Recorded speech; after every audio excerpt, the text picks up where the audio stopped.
वंदे मातरम। दोस्तों सभी को सबसे पहले नमस्कार। मिश्रा सर बिहार वाला की यूट्यूब चैनल में आप सभी का हार्दिक स्वागत है।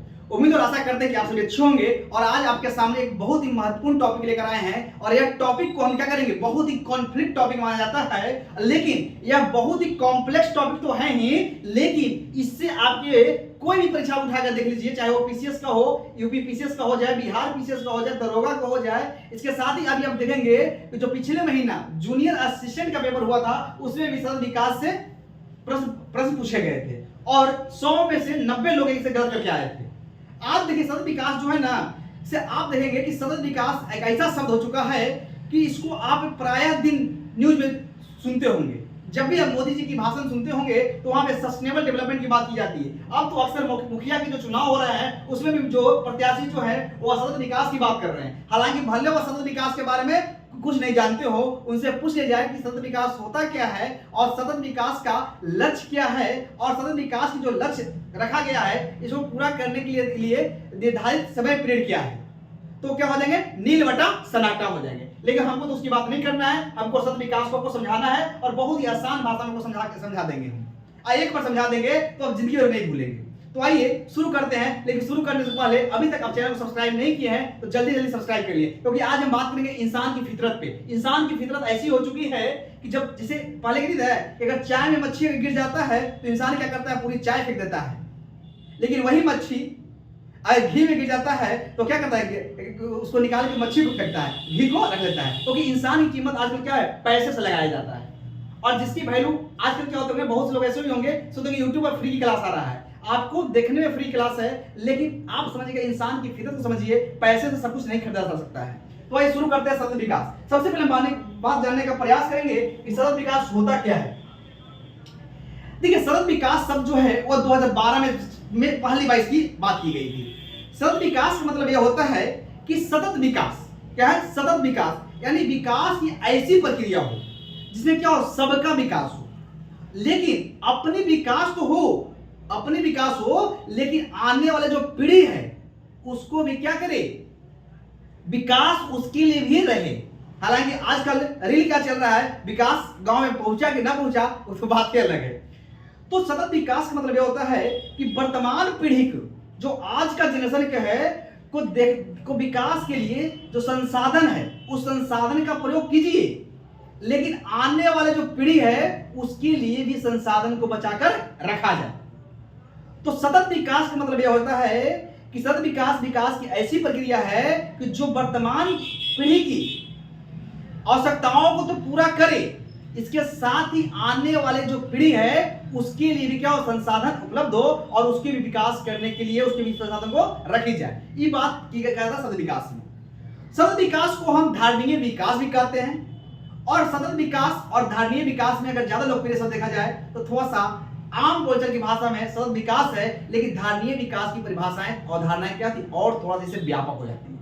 लेकिन यहाँ पे हम सतत विकास की जो लक्ष्य रखे गए हैं, 17 लक्ष्य निर्धारित किए गए हैं और इस लक्ष्यों से आपको सीधे प्रश्न पूछ जाएंगे इस पूछेगा कि भूखमरी से मुक्ति सतत विकास की कौन सा लक्ष्य है। या हो सकता है कि एक तरफ आपका सतत विकास के लक्ष्य 1 दे दे और इसका इधर क्रम संख्या दे दे कि सतत विकास 1 लक्ष्य और उसमें दे दे मैच ऑफ द फॉलोइंग करने के लिए, मिलान करने के लिए दे दे, तो इसको चुटकियों में समझेंगे।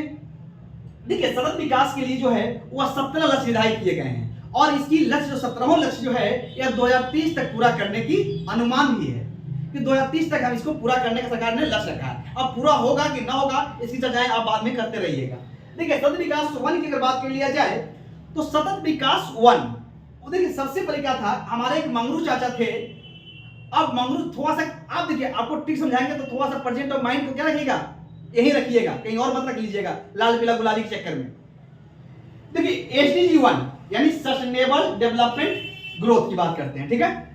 तो एसडीजी 1 की अगर बात कर ले तो इसका लक्ष्य रखा गया है कि गरीबी से मुक्ति। याद कैसे रखेंगे कि एक मंगरू चाचा थे, मंगरू चाचा बहुत ही क्या थे, गरीब थे। तो जब मंगरू चाचा गरीब हैं तो नेताओं लोग क्या कहेंगे कि अब रे हमारी सरकार आएगी तो हम आपको मंगरू चाचा गरीबी से बाहर निकाल देंगे। तो मंगरू चाचा क्या थे, गरीब थे। नेताओं ने क्या किया कि अभी हम सतत विकास की बात करेंगे, आप भी आपको जो विकास जो करेंगे ना, आप क्या है, गरीबी से बाहर निकल जाएंगे। तो मंगरू चाचा क्या थे, गरीब थे, तो गरीब से क्या हो गया, गरीबी। आज का आप देखेंगे बिहार में इलेक्शन होने वाला है, सब लोग बिहार की विकास की बात कर रहे हैं, लेकिन जीतने के बाद वो कितना विकास करेंगे वो तो भगवान ही सहाय है। तो जो मंगरू चाचा की बात कहा गया, क्या थे, मंगरू चाचा गरीब थे। तो जो गरीबी कहा गया कि एसडीजी 1 का जो लक्ष्य है वह गरीबी से मुक्ति दिलाना। दूसरा लक्ष्य क्या है, एसडीजी 2। अब बताइए, मंगरू चाचा गरीब थे, तो क्या उनको भरपेट खाना मिलेगा? ऐसा भी दिन होगा कि कभी कभी भूखे भी सो जाते होंगे, काम करके आते होंगे, उस बाद अनाज नहीं है घर खाने के लिए। तो कभी कभी ऐसा समय आता होगा कि आप तो जब कमा कर आए और बरसात की मौसम हो गई और उनको कोई काम मिला नहीं, तो क्या होगा कि कभी कभी वो भूखे भी सोते होंगे। तो जो दूसरा लक्ष्य जो होगा वह भूखमरी से मुक्ति। यानी मंगरू चाचा गरीब थे, उनको क्या है, कभी कभी भूखे सोते थे। तो आपका क्या दो बात ये, दोनों क्या है, गरीबी से मुक्ति दिलाना पहला लक्ष्य है, दूसरा क्या है, भूखमरी से मुक्ति, यानी आपको जो है भूखे नहीं सोना है। अब बताइए तीसरा बात करेंगे। अब मंगरू चाचा क्या है, गरीब है, क्या है, कभी कभी क्या है, भूखे सो जाते हैं, और तो जब भूखे सोएंगे तो लोग कई सारी बीमारियां भी हो सकती है, कई सारी बीमारियां हो सकती है। तो जो तीसरा लक्ष्य लिखा गया कि हम क्या करेंगे, लोगों के लिए स्वास्थ्य की अच्छी व्यवस्था रखेंगे। जब कोई गरीब हमारे देश में रहेगा, कोई भूखे सोएगा नहीं, तो बीमार भी क्या करेगा, बहुत ही कम पड़ेगा, यानी उसकी स्वास्थ्य कैसा होगा, अच्छा होगा। तो एसडीजी जो 3 का लक्ष्य क्या है, वो क्या है, लोगों के लिए स्वास्थ्य और एवं आरोग्यता। अब बताइए कि जब मंगरू चाचा गरीब से मुक्ति उनको मिल गई, भूखमरी से उनको मुक्ति मिल गई, उनको स्वास्थ्य बेहतर हो गया, तो उनके जो बच्चे होंगे क्या करेंगे, अपने बच्चे को स्कूल भेजेंगे। क्या करेंगे, बच्चे को स्कूल भेजेंगे। तो बच्चा स्कूल इसलिए स्कूल क्यों भेजेंगे, मंगरू चाचा अपने बच्चे को स्कूल क्यों भेजेंगे, कि ताकि उनके बच्चे क्या है, पढ़ लिख के अच्छे इंसान बने। तो वहां जब स्कूल में जाएगा बच्चा उनका, तो वहां पर उस बच्चे को गुणवत्ता, सरकार ने कहा कि मंगरू चाचा आप गरीब थे, गरीब से आपको मुक्ति दिला दी है, भूखमरी से आपको मुक्ति हो गई, आपको क्या है, आपकी स्वास्थ्य बढ़िया हो गई, और आपकी बच्चे जब स्कूल आएंगे तो उनको क्या देंगे, गुणवत्तापूर्ण शिक्षा। तो एसडीजी जो 4 का जो लक्ष्य रखा गया है वो यह रखा गया कि गुणवत्तापूर्ण शिक्षा की बात की गई। उसके बाद जब उनके बच्चे स्कूल जाएंगे तो वहां पे क्या होगा कि लड़का और लड़की में किसी प्रकार का कोई भेदभाव नहीं किया जाएगा। कैसा है कि मंगरू चाचा के बाल बच्चे हैं और ये हमारे जमींदार साहब के बाल बच्चे हैं।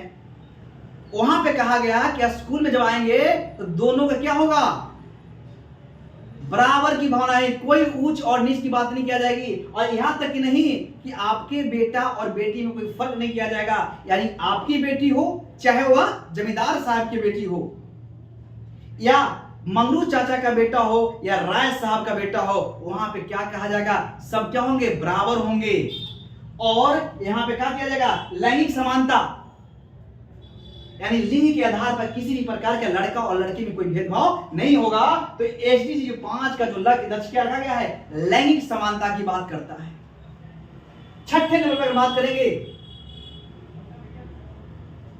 जब बच्चे स्कूल जाएंगे, तो बच्चे जब स्कूल जाएंगे तो उनके लिए क्या होगा, अच्छे जल की व्यवस्था किया जाएगा। ये नहीं कि खराब पानी पी लेंगे, उनके लिए अच्छे जल की व्यवस्था किया जाएगा। अच्छे क्या होगा, वहां पे स्वच्छता, ही थोड़ी गंदगी में जाकर बैठ जाएंगे। स्कूल में जाएंगे तो क्या होगा, पहले से देखेंगे कि वहां पे जो मैडम जो वहां काम करने वाली जो रहेगी वो पहले से झाड़ू मार के फिर रहेगी। तो वहां पे क्या होगा, अच्छे जल की व्यवस्था रहेगा, स्वच्छ वातावरण रहेगा। तो एसडीजी 6 की याद रखिएगा कि जल और स्वच्छता। 7वां नंबर पे जब ऐसी भी स्थिति होगी कि जब मंगरू चाचा गरीबी से मुक्ति मिल गया, भुखमरी से उनको मुक्ति मिल गया, उनके स्वास्थ्य बढ़िया हो गया, उनके बच्चे को अच्छा शिक्षा मिलने लगा, लिंग आधारित भेदभाव नहीं हो रहा है, उनके बच्चे को अच्छे जल मिल रहा है, स्वच्छ वातावरण मिल रहा है, तो ऐसा भी हो सकता है वो बच्चे को धीरे धीरे क्या करेंगे, गाड़ी से स्कूल भेजेंगे। तो कहेंगे कि किफायती और स्वच्छ ऊर्जा की बात किया जाएगा। अब सरकार कहेगी गाड़ी से भेजिए, हम क्या करेंगे, आपकी स्वच्छ ऊर्जा वाला यानी इलेक्ट्रिक गाड़ी से भेजेंगे। तो अब क्या गया, 7वां से क्या रखा गया, किफायती और स्वच्छ ऊर्जा की बात की गई। 8वां नंबर पे बात करेंगे, जब उनकी बच्चा जो है धीरे धीरे क्या होगा, पढ़ने लगा मंगरू चाचा के, तो क्या करेगा, वो अच्छी पढ़ा, जहां पहले वो बेचारा मजदूरी कर रहा था, वो स्कूल में गया, उसे अच्छी वातावरण मिला, उसको अच्छी पेयजल की व्यवस्था मिली, उसके आपके बाद क्या हो, वह उसको टीचर पढ़ाएंगे तो क्या करेगा, वह उत्कृष्ट कार्य किया। इसके साथ ही जब उत्कृष्ट कार्य करेगा, कोई उसको होमवर्क मिलेगा, उस होमवर्क को अच्छे से बना कर लाएगा, बेहतर बना के आएगा, तो वो क्या होगा, जो टीचर जो होंगे उसको सम्मानित करेंगे, तो क्या होगा, उसका उस बच्चे का क्या हो गया, आर्थिक विकास भी हुआ। उसने क्या किया, 8वां में क्या लक्ष्य क्या रखा गया, उत्कृष्ट कार्य और आर्थिक विकास, उसको पुरस्कार मिलेगा। जब बच्चा 9th में गया तो कहेगा, अब बताइए उस आर्थिक विकास जब उसका होगा तो उसे क्या कहेगा, वह जाएगा, अब क्या कहेगा, अभी थोड़ा सा काम किए थे तो हमको पुरस्कार मिला, आप और अच्छी अच्छी क्या करेंगे, नवाचार करेंगे, क्योंकि हमारी अच्छी पढ़ाई हो रही है, बच्चे को पुरस्कार मिल रहा है, प्रोत्साहन की राशि मिल रही है, तो क्या करेगा, जो 9वां लक्ष्य कहा गया वह कहा गया उद्योग और नवाचार एवं बुनियादी ढांचे की बात की गई। अब बताइए एग्जाम्पल, वहां पे कंपटीशन हो रहा है, बच्चे में गया, उत्कृष्ट कार्य किया, उसको पैसा मिला, पुरस्कार मिला, उसने क्या किया, नवाचार, फिर और रिसर्च किया, ढेर सारा उसको पैसा मिलता गया, तो हो सकता है कि अपनी घर की जो झोपड़ी जो था उसको बेहतर भी कर सकता है। तो 9 में क्या रखा गया लक्ष्य, उद्योग एवं नवाचार एवं बुनियादी ढांचे के विकास की बात की गई है। और 10 में कहा गया कि पहले हमको सब दुर्दुराते थे, आपके यहाँ काम, हम आए हमारे यहाँ काम कर दो, फ्री काम कर दो, अब कहेगा हम फ्री का काम नहीं करेंगे, हम क्या हैं, अपने ऊपर डिपेंड हो चुके हैं। तो 10 में कहा गया कि असमानता में कमी की बात करेगी, तो 10 में बस मतलब कोई हमको सुना नहीं सकता है, हम क्या हैं, हम बराबर हो चुके हैं। तो जो एसडीजी 10 का जो लक्ष्य रखा गया है वह असमानता में कमी की बात की गई है। अब 11 में कहा गया सामुदायिक विकास की बात की गई है। अब बताइए, आप सोचिए कैसे याद रखेंगे, 11 में क्या है, सामुदायिक विकास। तो कैसे याद रखेंगे सामुदायिक विकास का, समुदाय कैसे बनेगा, एक लोग मिलके बनेंगे ना, एक लोग मिल, अब अकेले आप क्या करेंगे, अकेले चना भाड़ नहीं फोड़ता, ठीक है। तो समुदाय कैसे बनेगा, एक पर एक 11 लोग मिलेंगे तो क्या बनाएंगे, एक समुदाय बन जाएगा। तो 11 से याद रखेगा कि एसडीजी 11 का जो लक्ष्य रखा गया है वह सामुदायिक विकास। जब मंगरू चाचा के बच्चा अच्छे पढ़ लिख लिया, अच्छे पुरस्कार पा गया, बहुत अच्छी काम कर लिया, तो हो सकता है कि जब 12th में जाएगा, जब 12th पास करेगा तो उसको मंगरू चाचा क्या करेंगे, उसको बाहर पढ़ने के लिए भेजेंगे। जब वो बच्चा बाहर पढ़ने के लिए जाएगा, यानी 12th पास कर चुका, तब तो गांव में पढ़ाई करेगा नहीं, अब वो जाएगा शहर, गांव से शहर की ओर प्लान करेगा, शहर में जाकर पढ़ने जाएगा, तो उसके पास क्या होगा, मंगरू चाचा कहेंगे बेटा लो, ये अपना 1 महीना का खर्चा, 1 महीना का खुराक है तुम्हारा, इस 1 महीना में चाहे तुम आपको चलाना, पढ़ना, लिखना, सोना, मूवी देना, मुझे 20 पैसा वैसा मत मांगना। तो जैसे उसने 12 पास किया, उसे क्या होगा, जिम्मेदारी के साथ उपभोग एवं उत्पाद, कहा कि तुमको जिम्मेदार आदमी बन चुके हो, तुम जाओ, तुमको मैंने 5,000 महीना दे दिया, 10,000 महीना दे दिया, 15,000 महीना दे दिया, अब इस महीने में तुमको खर्चा चलाना है। तो 12 जब पास किया तो कहां गया, शहर के लिए गया, कहां गया, पढ़ने के लिए गया। जब पढ़ने के लिए गया तो मंगरू चाचा तो रोज पैसा देंगे नहीं, उसको क्या करेंगे, महीना में एक बार इकट्ठा उसको पैसा दे दिए, तो बच्चा क्या करेगा, जिम्मेदारी के साथ वो क्या करेगा, उसका खर्च करेगा, उपभोग करेगा और उत्पादन। ऐसा थोड़ी कि आज लेके गया तो 5,000 रुपया और आज एक उड़ा देगा, वो क्या करेगा, पूरी महीने से डिवाइड करेगा कि अरे महीना में 30 दिन होता है तो हम 5 और कैसे चलाएंगे। जो बच्चे लोग, जो आप स्टूडेंट होंगे जानते होंगे कैसे खर्च चलाया जाता है। तो जो एसडीजी 12 का जो लक्ष्य रखा गया है वह जिम्मेदारी के साथ उपभोग एवं उत्पाद की बात की गई है। अब ये 13, जब वो कॉलेज में गया, यूनिवर्सिटी में गया, अच्छे तरह से शहर में रह गया, तो वहां जाके कहेगा अरे यार हमको कुछ काम भी किया जाए। हो सकता है कि आजकल क्या है, वहां जाएगा क्या है, बहुत गर्मी लग रही है, एसी लाओ, कूलर लाओ, तरह बात, लेकिन जलवायु परिवर्तन बहुत ही हो रही है, सरकार क्या करेगी, जलवायु कार्रवाई की बात करेगी। तो 13 में रखा गया जलवायु कार्रवाई की बात की गई। 14 में कहा गया जब जलवायु कार्रवाई जो होगी, आज का जलवायु परिवर्तन जब होगा तो क्या होगा, जलीय जीवों का क्या होगा, समापन होगा, जलीय जीवों पर संकट आएगा, स्थलीय जीवों पर संकट आएगा। तो कहा गया कि 13 में जब जलवायु, क्योंकि जलवायु जब परिवर्तन हो जाएगा 13 में, तो जलीय जीवों के क्या होगा, सब नष्ट हो जाएंगे। तो हम क्या कहा, जलवायु कार्रवाई करके क्या है, इन सभी को बचाना है। तो 14 में क्या कहा गया, जलीय जीवों की सुरक्षा की बात की गई। अब ऐसा तो नहीं है कि खाली जलीय जीव पर बचना है। उसने कहा कि जलवायु परिवर्तन होगा तो जलीय जीवों क्या हो जाएगा, नाश हो जाएगा, स्थलीय जीवों की नाश हो जाएगा। तो इस कारण से इनको जलीय जीवों की सुरक्षा 14 में कहा गया, 14 में क्या कहेगा, जलीय जीवों की सुरक्षा किया जाएगा। और 15 में कहा गया कि स्थलीय, जब जलीय जीवों को सुरक्षा देंगे तो क्या स्थलीय जीवों को सुरक्षा नहीं देंगे? एक तरफ मछली को सुरक्षा देंगे तो क्या मुर्गा को नहीं देंगे? ठीक है ना। अब उसके बाद कहा गया कि जलीय जीव और स्थलीय जीव दोनों क्या करेंगे, हम सुरक्षा करेंगे। उसके बाद 16 कहा गया, एसडीजी 16 जो कहा गया, उस 16 में क्या करेगा, शांति की बात करेगा। अच्छी कॉलेज पढ़ाई लिखाई करेंगे। जब वापस बच्चा लौटा तो क्या करेगा, गांव में कहेगा हम कचकच से दूर हो, हमको क्या चाहिए, शांति चाहिए, हमको न्याय चाहिए और सशक्त संस्थाएं करेगा। वो कहेगा, वो सोचिए कि जब बच्चा वो घर में था तो कितनी त्राहिमाम था, गरीबी का शिकार था। जब वो पढ़ लिख कर बाहर जाएगा तो हो सकता है कि अपने समुदाय के लोगों को भी आगे बढ़ाने के लिए क्या करेगा, वो क्या करेगा, शांति की बात करेगा। सब एक दूसरे को लड़ेंगे, उससे क्या कहेगा, नहीं इस लड़ाई जगह से अच्छा काम नहीं है, इससे क्या होगा, खाली नुकसान ही होगा, कोई फायदा नहीं होगा। वो क्या करेगा, न्याय की बात करेगा। उसके बाद वही सशक्त संस्थाएं की बात करेगा। उसके बाद 17 में कहा गया कि लक्ष्यों की भागीदारी है। 17 में क्या है, लक्ष्य की भागीदारी है। जब वो संस्थाएं बनाएगा तो संस्थाएं जो रखे बताएगा, अपने समुदाय के डेवलपमेंट की बात करेगा, तो क्या कहेगा, कुछ आप क्या अपने लक्ष्य जो निर्धारित करेगा उसको सरकार तक पहुंचाएगा। तो ध्यान रखिएगा कि 17 में क्या है, लक्ष्यों की भागीदारी। तो इस प्रकार से जो एसडीजी इंडेक्स की बात की है, एसडीजी जो इंडेक्स की बात, एसडीजी जितने भी आपके जो लक्ष्य थे, 17 जो लक्ष्य थे, उनको मैंने आपके सामने एक आसान भाषा में, एक ट्रिक के माध्यम से, एक कॉम्प्रिहेंसिव वे में आपको समझाने का प्रयास किया। जिनको स्क्रीनशॉट लेना है वो स्क्रीनशॉट ले, फिर हम आगे बढ़ते हैं।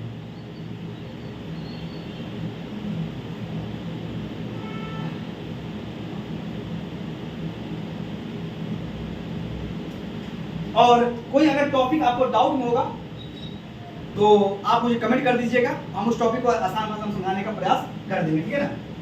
देखिए एक बात, देखिए इंसान जो है ना, ये देखिए इंसान को अगर जानवर कह दिया जाए तो वह आपसे लड़ बैठता है। इंसान को अगर आप जानवर कह देते हैं तो वह आपसे लड़ बैठता है। और वही इंसान को अगर आप शेर कहते हैं तो वह अपने आप को गर्व महसूस करता है। लेकिन शेर क्या है, शेर भी तो जानवर ही तो है। तो एक बात और याद रखिएगा दोस्त, कि इतिहास गवाह है कि नमक में कभी कीड़े नहीं पड़े। इतिहास गवाह है कि आज तक नमक में कभी कीड़े नहीं पड़े, मिठाई में तो अक्सर कीड़े पड़ जाते हैं। इतिहास गवाह है कि नमक में आज तक कीड़े नहीं पड़े, मिठाई में अक्सर कीड़े पड़ जाते हैं। अच्छे रास्ते पे कोई जाना नहीं चाहता, बुरे रास्ते पे सब लोग चले जाते हैं। यही कारण है कि दारू बेचने वाले को कहीं नहीं जाना पड़ता, दूध बेचने वाले को घर घर कोने कोने गली गली जाना पड़ता है। और दूध वाला से ही बार बार पूछा जाता है कि कहीं दूध में तो पानी तो नहीं मिलाया। लेकिन वही इंसान दारू में अपने हाथ से पानी मिलाकर वह दारू को पी जाता है। यही इंसान की फितरत होती है। इस कारण से थोड़ी सी इस बात को गौर से सोचिएगा और अपनी राय जो है वह कमेंट के माध्यम से प्रयास हमारे तक पहुंचाइएगा। और अगली बार मिलते हैं नेक्स्ट वीडियो के साथ। तब तक आप सभी को जय हिंद।